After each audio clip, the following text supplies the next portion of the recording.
અવધની ગાદી ઉપર મનાણું છે. કોણ રાય ત્યારે પંડિત હતા અને કોણ એના કોટવાર હતા? તો કે તોરંગીનાથજી પંડિત હતા અને ગરુડજી એના કોટવાર હતા. હરિચંદ્ર રાજા એમ કહેવાય છે કે સપનામાં એણે વચન આપી દીધો હતો. સપનામાં જ્યારે વચન આપી દીધો અને રાજપાટ પોતે સોંપી દીધો, બાપુ કહે છે કે હરિચંદ્ર ખબર છે ને કે સપનામાં તે વચન આપ્યો છે? હા બાપુ, આપ્યો છે. અને એ પોતે રાજપાટ સોંપી દીધો અને એ વખતે બાપુ કહે છે કે હરિચંદ્ર, પહેલાનું મારો તારા રાજની અંદર 2.5 વાલ સોનું પડ્યો છે, એનું શું? બાપુ, હમણાં હું સિપાહીને કહું અને સિપાહી તમને 2.5 વાલ સોનું આપી દે. જ્યાં રાજ મારો છે તો સિપાહી તારે ક્યાંથી હોય? રાજ મારો છે તો સિપાહી તારે ક્યાંથી હોય? અને એ વખતે હરિચંદ્ર રાજાના મગજમાં વાત આવી કે મેં એને રાજપાટ આપી દીધો છે, મારી ધર્મપત્ની તારામતી નથી આપી. અને તારામતીના અંગ માથે અઢળક સોનું છે, એમાંથી 2.5 વાલ સોનું હમણાં હું અર્પણ કરી દઉં. પણ જો આ દેશની નારી કેવી છે. આ બાજુ હરિચંદ્ર રાજાએ રાજપાટ આપી દીધો વચનના સાથે, અને તારામતીને ખબર પડી કે મારા સ્વામીનાથે રાજપાટ આપી દીધો છે અને તારામતી એકથી એક ઘરેણો લઈ અને તિજોરીમાં મૂકી દીધો. મારાથી પહેરાય નહીં. કેમ? મારો પતિ રાજપાટ વગરનો થઈ ગયો, હવે મારાથી ઘરેણા પહેરાય નહીં અને ધોરા વસ્ત્ર ધારણ કરી લીધા. જ્યાં હરિચંદ્ર રાજા ત્યાં પહોંચ્યા ત્યાં સતી તારામતી ધોરા વસ્ત્રમાં ઊભા છે. સતી, આ શું કર્યો તમે? તાકાત શું છે? આ ભારતની સ્ત્રીઓની તાકાત શું છે? એના સંસ્કાર શું છે? સ્વામી, મને ખબર પડી કે તમે રાજપાટ આપી દીધો છે, હવે મારે ઘરેણું પહેરીને કોને બતાવો છે? આપણે તમે જંગલની વાટ લઈ લેવાની છે. અને એ વખતે હરિચંદ્ર કહે છે, સતી, મેં તો તમારા અંગ ઉપર ઘરેણા પહેરેલા હતા, એની આશા લઈને હું આવ્યો હતો. કેમ કે 2.5 વાલ સોનું બાપુને આપણે ભરપાઈ કરવાની છે સવા પોર દી ચડે એના પહેલા. ત્યારે હરિચંદ્ર ધ્રુજી ગયા હતા કે હવે શું કરશું? અને તારામતી પગ ખોડીને ઊભા રહી ગયા હતા. રાજા, તમે ચિંતા ન કરો. કેમ? કે મારા ઉપર તમારો પૂરેપૂરો અધિકાર છે. મને વેચી અને એનો જે પૈસો આવે એનું સોનું લઈને ભરપાઈ કરી દો. વિચાર કરો તમે. હદ કરી રાજા હરિચંદ્રે મણિકકરના ઘાટે વેચાણા પણ વર્યા નહીં તારા રોહિત સત માટે. સતના માટે વેચાઈ ગયા પણ વર્યા નથી. અને ખરેખર તારામતીને વેચ્યા, કુંવર રોહિતને વેચ્યો, પોતે ખુદ વેચાઈ ગયા. અને પછી જ્યારે કુંવરને સર્પદંશ થયો અને એની લાશ લઈ અને સતી સળગાવવા જાય છે, એનો અગ્નિ સંસ્કાર કરવા જાય છે. અંગ ઉપર પહેરેલો એક જ સાડલો છે, એમાંથી અડધા સાડલામાંથી પોતાનું અંગ ઢાંકે છે અને અડધો સાડલો દીકરાનું ખાપણ કરે છે.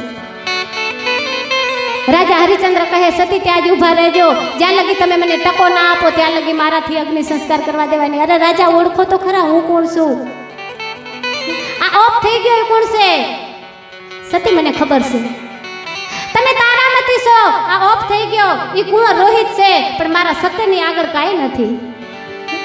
કદાચ તમારી પાસે ન હોય તો મારે જે ખાવાની ખીચડી છે ને, ખીચડી તમે ના આપો તો કાંઈ નહીં, બાકી ટકો તો મારે લેવો પડે.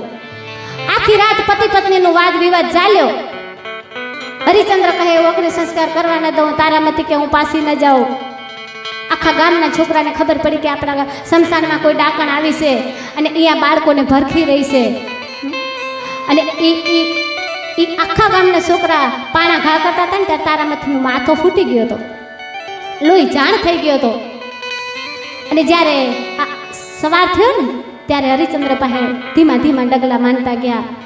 સ્વામી, હવે હું તમને એક વાત કરું. બોલો, કરો છો કે તમે દીકરાને અગ્નિ સંસ્કાર ના આપવા દો તો કાંઈ નહીં, મારે નથી આપવો, જે થવાનું હોય થાય. પણ એક કામ કરો ને, મારો ધડથી માથો જુદો કરી નાખો ને, મારે તો બધું ન જુઓ. હા, એ મારાથી થશે.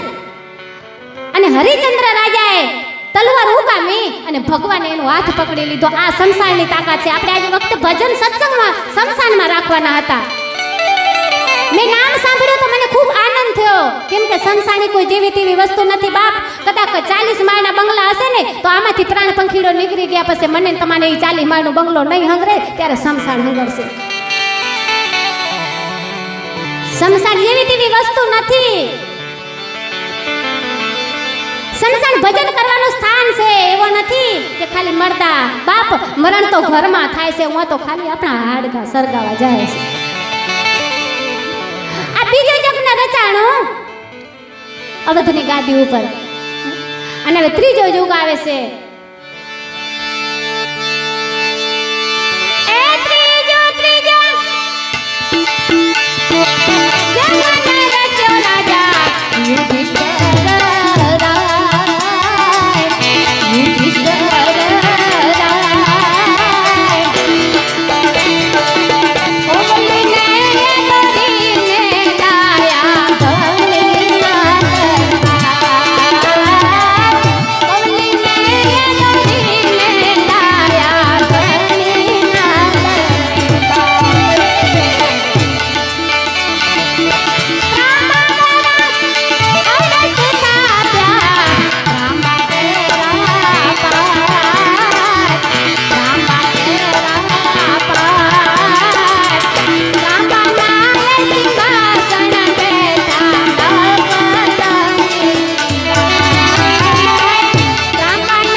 નાનો 5 પાંડવોનો સઠા નારાયણ.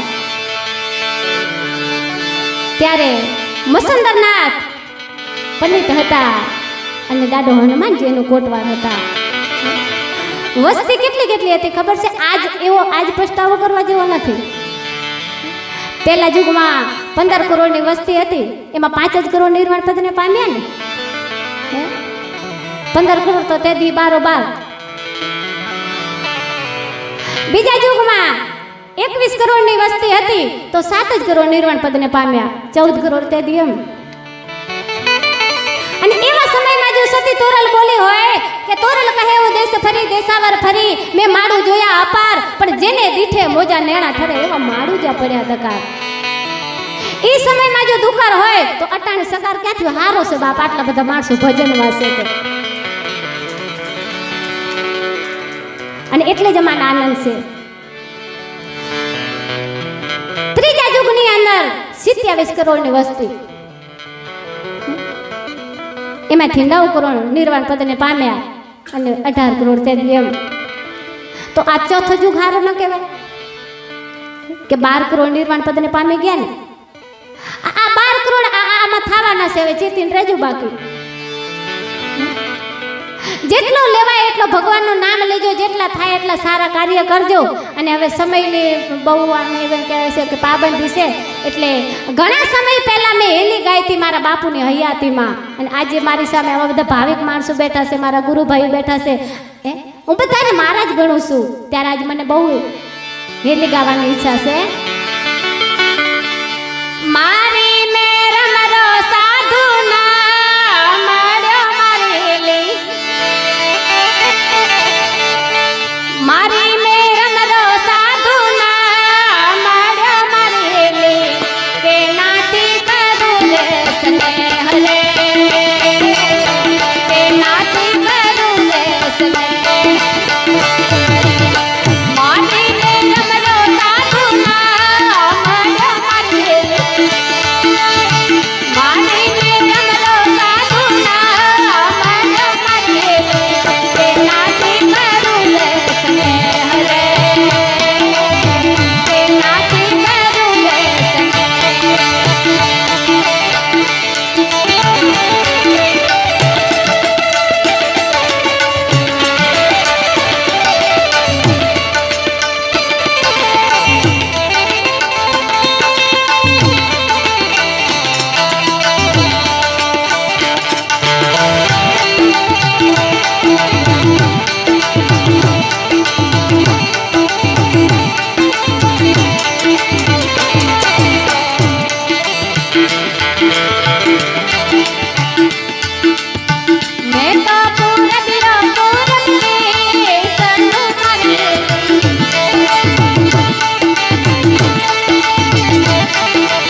જેમ માતાજીએ હેલી ગાઈ સદગુરુ જે સદગુરુ છે સોમ ભારતી બાપુજી, જેમના દિવ્ય આશીષ તળે માતાજીના સ્વરમાં જે માતાજીએ કીધું સદગુરુ મારે આંગણ આયા.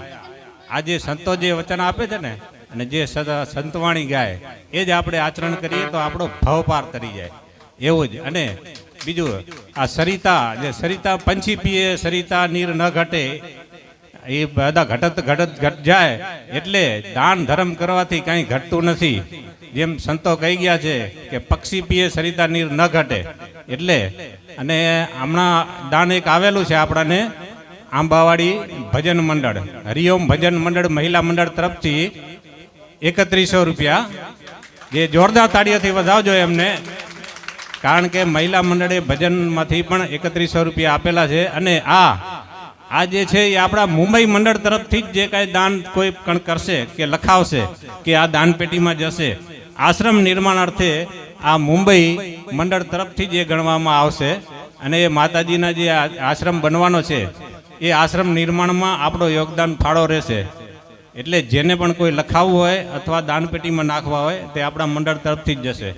અને પછી આપણે આરતી જ્યારે ચાલુ કરશું ત્યારે 2 કપલ આરતી ઉતારશે, અને આરતી ચાલુ થાય એટલે બધાએ પોતપોતાના મોબાઈલની ફ્લેશ લાઇટ ચાલુ કરવાની છે.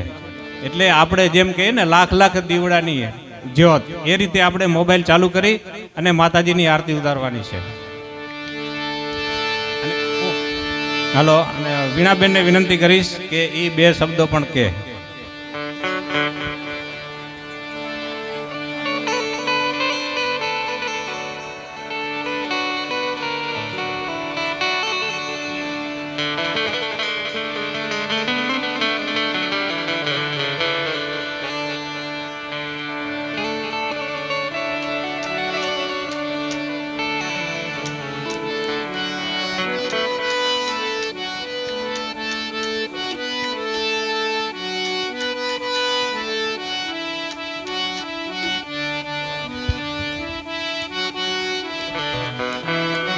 મારે તો શું બોલવાનું હોય, જય સિયારામ સિવાય કાંઈ નથી બોલવાનું.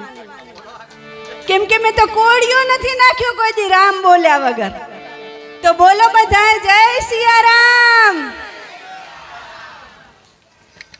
બસ મારે એટલું જ કહેવું છે કે જે કાંઈ દાન પેટીમાં જાશે, કોઈને નામની અપેક્ષા હોય તો નામ લખાવીને નામે બોલશું. પણ અમારો તો એક જ લક્ષ્ય છે કે માતાજીનું આશ્રમ બને, આપણા વાગડનું નામ થાય, અને જે કાંઈ ફાળો જાશે એ આપણા એક મુંબઈથી તમને એમ નથી થતું